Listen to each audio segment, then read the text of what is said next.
Et si la clé pour avancer, pour vraiment réussir, elle n'était pas en nous, mais dans nos relations avec les autres? C'est l'idée qui est au cœur du livre Get Better qu'on va décortiquer aujourd'hui. Une idée toute simple, mais en fait assez révolutionnaire. Pour s'améliorer soi, il faut commencer par améliorer ses liens. Bon, on commence fort. L'enfer, c'est les autres. La formule de Sartre, elle est brutale, c'est vrai. Mais soyons honnêtes, qui n'a jamais ressenti ça au moins une fois? Sartre, il a mis le doigt sur un truc universel. Une relation qui tournait mal, que ce soit au boulot ou en famille, ça peut vite devenir un enfer, un vrai supplice. Et attention, ce n'est pas juste une impression qu'on a tous. Non, il y a des données très sérieuses qui le confirment. Prenez l'étude Grant de Harvard. Ils ont suivi des gens pendant 80 ans. C'est énorme. Et leur conclusion, elle est sans appel. Des relations solides, ça nous rend plus heureux et en meilleure santé. Point. Et c'est pas tout. Même un monstre comme Google a cherché à savoir ce qui faisait le succès de ses équipes.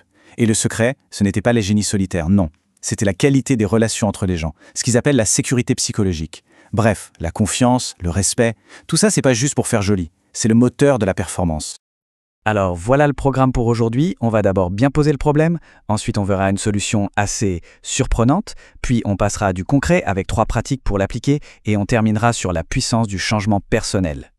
Quand une relation se dégrade, c'est quoi notre premier réflexe? Allez, c'est de blâmer l'autre. Toujours. Ah, si seulement mon boss pouvait être un peu moins rigide, si seulement les enfants écoutaient un peu. On pointe le doigt, on attend que l'autre change. Et en fait, c'est exactement ça qui nous bloque. C'est ça, le piège. Alors, comment on sort de ce cycle infernal?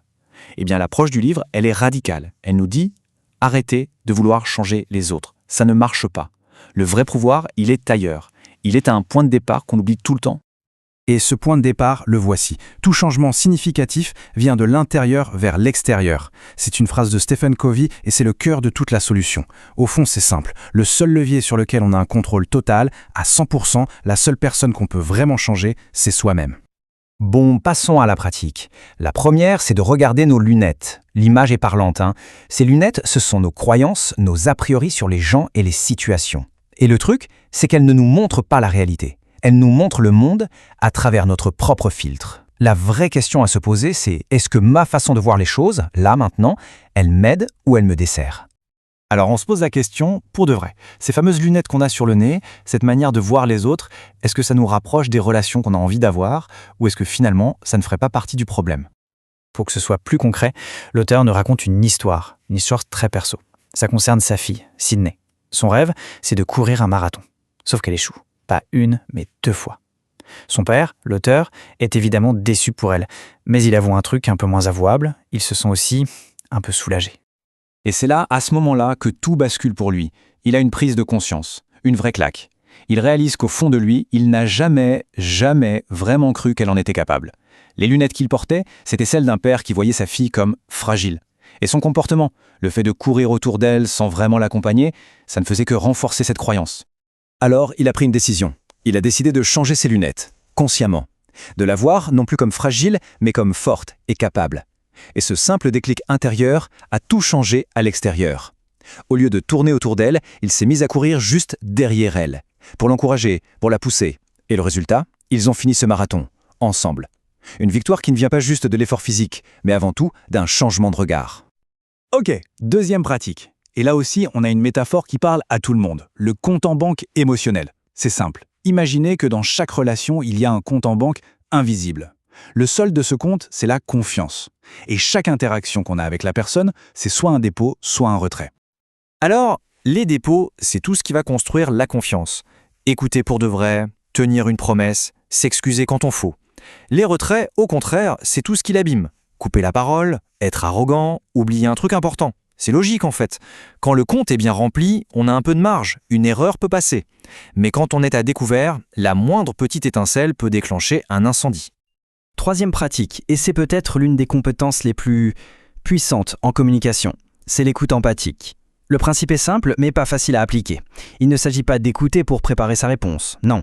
Il s'agit d'écouter, vraiment écouter, juste pour comprendre.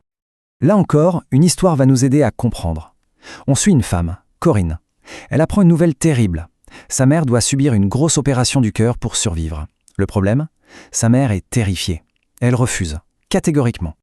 L'instinct de Corinne, son premier réflexe, c'est quoi? C'est de se battre, d'argumenter, de la raisonner, de la forcer à dire oui. Mais à la place, Elle fait le choix le plus dur. Elle met de côté sa propre panique, son propre agenda. Elle se tait. Et elle écoute. C'est tout. Mais c'est ce qui va tout changer.